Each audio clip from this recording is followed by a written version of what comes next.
जंगलपुर नाम का एक छोटा सा गांव था। चारों तरफ सरसों के पीले खेत, बीच में एक पुरानी पोखरी और लोगों के दिलों में उतनी ही मीठी बोली जितनी चावल की खुशबू। पर इसी गांव में दो आदमी ऐसे थे जिनके नाम की गूंज दूर दूर तक जाती थी। धर्मू कश्यप और भीमन यादव। धर्मू मेहनत का आदमी था, मुंह में कम शब्द रखते, हाथ में ईमानदारी। सुबह होते ही अपने बैल गोरा और काला के साथ खेत पहुंच जाते। हवा के साथ उसकी सीटी की आवाज दूर दूर तक जाती। लेकिन दूसरी तरफ भीमन यादव, पैसा था, जमीन थी, ताकत थी, पर साथ में घमंड भी बहुत था। गांव में कई बार लोग कहते थे, अरे भीमन से पंगा मत लेना वरना अपने खेत भी बेचने पड़ जाएंगे। गांव में शांति तो थी, पर इन दोनों के बीच कभी किसी बात पर जमती नहीं थी। धर्मू सीधा आदमी और भीमन तिरछा, दोनों की सोच मिलती ही नहीं थी। एक दिन कुछ ऐसा हुआ जिसने पूरे गांव को हिला दिया। बरसात के दिन थे, बादल ऐसे फटे कि पोखरी किनारों से ऊपर छलक गई। गांव के कच्चे रास्ते कीचड़ में बदल गए। इसी बरसात में धर्मू का छोटा भाई निखिल बुखार से तड़प रहा था। डॉक्टर को बुलाना जरूरी था। धर्मू बैलगाड़ लेकर गांव के बड़े पक्के रास्ते पर निकला, पर वहां भीमन खड़ा था। भीमन ने हाथ उठाकर रोक दिया। ओए धर्मू, ये रास्ता मेरे खेत के किनारे से जाता है। तू रोज रोज कीचड़ फैलाता है, आगे से इस रास्ते से मत आना।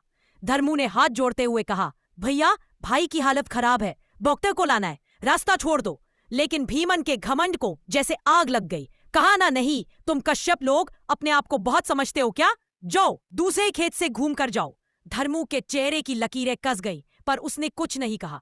दूसरी तरफ से घूमने में देर हो गई। निखिल को अस्पताल पहुंचते पहुंचते हालत और बिगड़ चुकी थी। डॉक्टर ने कहा, थोड़ा भी देर और होती तो जान चली जाती। धर्मू की आंखें भर आई। वहीं मन में एक चिंगारी भी जल उठी। आज किसी तरह भाई बच गया, पर भीमन का घमंड मैं मिट्टी में मिलाकर ही मानूंगा। गांव की पंचायत। अगले दिन की सुबह पंचायत बुलाई गई। गांव के बुजुर्ग, सरपंच सब जुट गए। धर्मू ने पूरी बात बताई। गांव वाले गुस्से से भर गए, लेकिन भीमन हंसते हुए बोला, सारा गांव मेरी जमीन पर चलता है और ये धर्मू क्या करेगा? मेरे आगे तो कुत्ते की तरह रास्ता बदल लेता है। धर्मू ने सिर झुकाया नहीं, सीधे आंखों में देखते हुए बोला, भीमन भैया, घमंड इंसान को नहीं, इंसान घमंड को पालता है। पर याद रखना, मिट्टी सबके लिए बराबर होती है, चाहे अमीर का पैर लगे या गरीब का। गांव वाले तालियां बजाने लगे। भीमन तमतमा गया, तू मुझे चुनौती दे रहा है क्या? धर्मू बस एक ही वाक्य बोला, चुनौती नहीं, सच्चाई बता रहा हूं। धर्मू की शपथ। उस रात धर्मू ने आसमान की तरफ देखते हुए कसम खाई, मैं भीमन के घमंड को उसके अहंकार से नहीं तो अपनी मेहनत से हराऊंगा। मिट्टी उसके पैरों के नीचे थी, पर सपने उसके सिर पर खड़े थे। उसने गांव के 2-3 खाली पड़े खेत किराए पर लिए और खेती का नया तरीका अपनाया। धान के साथ सब्जियां और सब्जियों के साथ फूल। गांव वाले हैरान, अबे धर्मू पगला तो नहीं गया? फूल की खेती। धर्मू बस मुस्कुराया, दुनिया में सबसे तेज नहर मेहनत की होती है। 6 महीने बाद धर्मू की जमीन रंग बिरंगे फूलों से भर गई। पास से गुजरने वाला हर आदमी रुककर देखता, वाह रे धर्मू, क्या खेत बनाए हैं। फूलों का दाम शहर में कई गुना ज्यादा मिला। धर्मू की कमाई बढ़ी और इतना बढ़ी कि वह गांव का सबसे ज्यादा कमाने वाला किसान बन गया। और इधर भीमन के खेत, पिछले साल की तरह ही धान, वही आमदनी, वही हाल।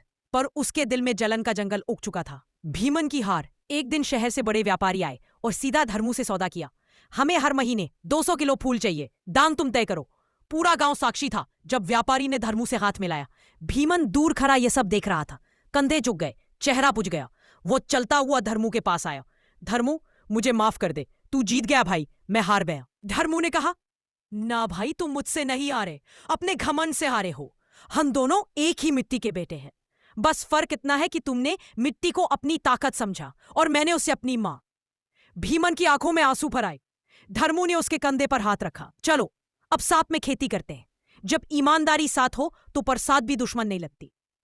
कहानी की सीख, घमंड आदमी को ऊंचा नहीं करता बल्कि ऊंचे से गिरा देता है। मेहनत का रास्ता भले लंबा हो, पर मंजिल सबसे खूबसूरत देता है। और मिट्टी वो सबको बराबर मानती है, न ऊंचा न नीचा। धर्मू और भीमन की कहानी पूरे गांव में फैल गई। लोग कहते हैं जिस दिन धर्मू ने घमंड को हराया, उसी दिन चंवरपुर की मिट्टी का भी कद बढ़ गया।